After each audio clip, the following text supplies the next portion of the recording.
Hey, what's going on, everybody? Juan Cristales here. I've gotten some questions about hard money lenders. Which is better to use, a hard money lender or a private money lender? I'm going to tell you straight up. If you are brand new to the business, there's absolutely nothing wrong with using a hard money lender. I think it's a good way to get started because you're going to learn a lot from the hard money lender. They're going to not let you fail. But let's go through some of the stuff. I think it's important. If you want to learn more about this stuff, there's a free school community. I'm going to put it in the description below so you guys can take a look at it and just join the community and learn about building duplexes ground up, which is what we're doing right now. So let's get into it here. Hard money lenders. Typically, hard money lenders are going to be charging you points up front for the loan, okay? 2 to 3 points of the loan amount. They're going to want 10 to 12% interest, and they're only going to do loans for 6 to 12 months. I've seen hard money lenders out there as high as 16%, maybe even a little bit higher. Case in point is that, you just have to understand that you're going to be paying a higher interest rate when it comes to that. But one of the things that I really like about hard money lenders is that they are professionals in the industry. Can you say hi? Hi, Hello, everybody. I'm Judah. Hey, it's nice to see you, Judah. Thank you for joining us. All right, so let's get back into it here.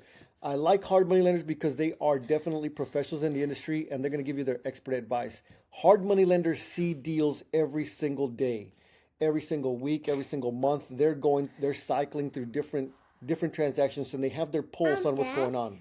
Dad? Yes. There's a recorder over here, and there's That's right. THEYWILL, That's right. and then pointing to the S. That's right. And this is all the dots to the number 1. That's right. Hold on. All right. Judah wants to take off. So, listen, the reason why I like using hard money lenders is because they are professionals in the industry and they will slap the comps out of your hand.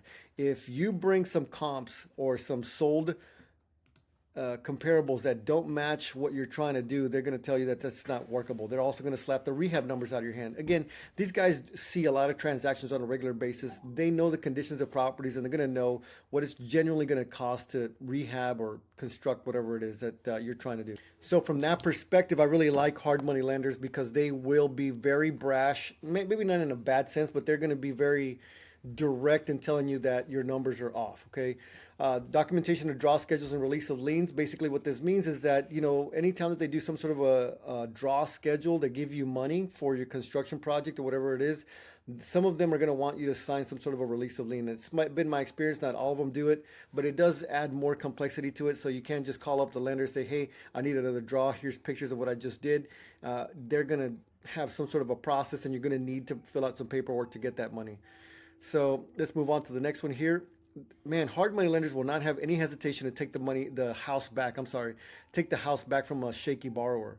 So listen, hard money lenders are not going to joke around. They're not going to play.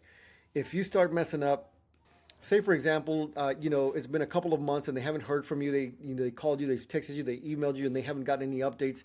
They're going to start trying to drive to the property, sending you mail, and trying to figure out what's going on. So understand that hard money lenders are going to keep you accountable, which I think is important. Make sure that you shop these guys around. There's different people that are going to offer or ask for different types of, points up front, percent of interest. You may have someone that's going to have low points up front, but there are a bunch of fees that may sometimes be hidden. Now, not all hard money lenders do this, but this is stuff that I've had to pay in the past. So I'm going to go through these real quick. A draw inspection fee. Sometimes, let's say, for example, we put all the sheetrock up on the house. I can't just email pictures or do a Google Drive and drop the pictures off and email it to them and say, hey, I need the other draw for whatever the sheetrock is up now. It's been tape floated and textured. Can I get a draw, please? No. Hard money lenders sometimes need to send someone out there physically to inspect. Why? Because I'm sure they've been burned in the past, okay? That is going to cost you $150, $250 for someone to go out there and inspect your work. An appraisal fee. Some hard money lenders, if it's a quick turnaround, they're going to charge you a fee to be able to appraise the property, whether it's an actual appraisal for $800, whatever the going rate is, or maybe just do a desk appraisal for $400. A processing fee, sometimes it's an additional fee on top of the points that hard money lenders charge. A transaction coordination fee. So whoever's processing all the paperwork, coordinating with the title company, coordinating with the inspectors, coordinating with the appraisers and all this other stuff, that's a transaction coordination fee that sometimes is charged. I've been charged bank wire fees because They get charged that, so they push it onto you. I've been charged a technology fee. Not sure exactly what that's about, but I've been definitely charged that before in the past. Look, I'm not knocking hard money lenders. I really am not. It is a good insurance, especially if you're just starting out, you don't have any experience to use them because they're going to keep you from messing up the entire thing. Okay, that's just what that's for. Some of the things that they talk about is going to be loan to value, which basically just means like, once the project is completely finished, it's turnkey, ready to go, they're going to go down from there. They're going to only lend 70 to 75%. So what you need to understand is what they mean by 100% loan to cost. So in 100% loan to cost and 100% rehab doesn't mean they're going to lend you all of the money. What that means is like, hey, you, Mrs. Investor, buy the land. So, okay, $50,000, write a check, buy the land. We're going to lend you 100% loan to cost on the construction. So you still have a $50,000 tied up in the land, and we're going to lend you the $240,000 it's going to cost you to build it. So that's the way they want to organize that. Now, we don't know what the after repair value is in this particular scenario. We're going to assume that's going to be $400,000. But now they're 240 against, $400,000 is a smaller loan to value and not even as high as 70%. Okay. So understand that these 100% loan to cost, loan to rehab, these numbers, they mean different things. So you have to understand, and you can have them explain it to you. I promise you, they will explain it to you and be very, very clear about it. So, one of the other big things is you have to close with title insurance. They're not going to let you close without it. Sometimes what happens whenever they do it, and you know what, I'm not really going to talk too much about this because it's really more advanced stuff, and you don't really need to know because this is more transparent for the hard money lender. Sometimes they'll use two people to fund one deal, and they'll do it in a manner that's called 75-25 undivided interest. You're going to get your loan funded. It just means that you have two people in first lien position. Not that big of a deal, but it does happen. So being in first lien position just simply means that you're going to be getting a mortgage on a piece of property, okay? In the event that you default with the lender, they have the full authority to foreclose and take the property from you. Now, this is specific to the state of Texas. Due to property rights, if you are a borrower, if you borrow under a personal name, you default and then claim the property as your homestead. Sneaky, right? You're already defaulting on a property and then you decide to claim it as your homestead. The lender's ability to foreclose becomes more technical, okay? And so that's the big reason why hard money lenders do not want to borrow in people's personal names. They want you to have an LLC. They want you to have entities of some sort, okay? Foreclosures on non-homestead or commercial property is less regulated. Maybe not necessarily less regulated, but it's not as difficult to do. Okay. Moving on here, private money lenders. I'm going to try to scream through this really quickly, guys.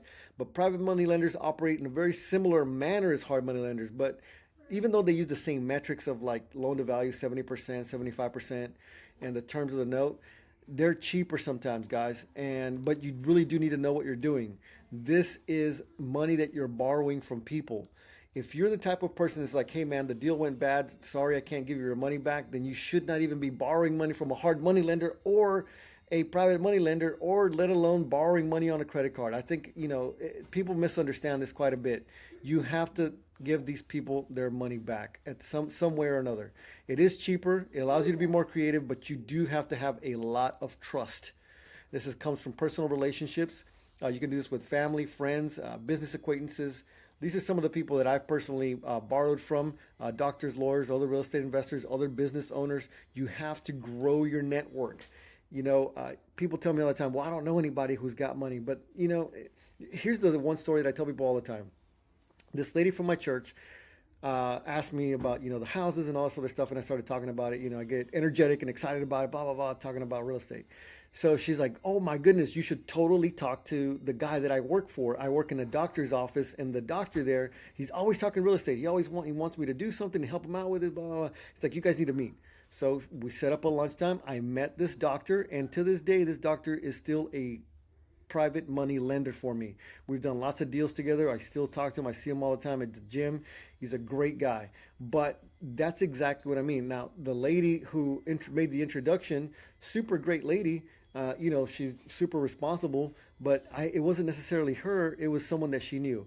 And the same thing's going to happen with you guys, man. Whether it's other real estate investors, other professionals in the industry that might be able to help you. Okay. Number one, I have to pay for the use of someone's money anyway, right? So why not use yours and keep it in the family? That's one of the ways that I sell to people whenever I'm trying to transition from hard money lender to private money lenders. That's the way I've done it. Look, I have to pay for the use of this money. Someone is going to make money on this anyways. So I would rather it be you, family member, friend, whatever, acquaintance, than somebody else. So one of the questions I get all the time is like, why not use your own money?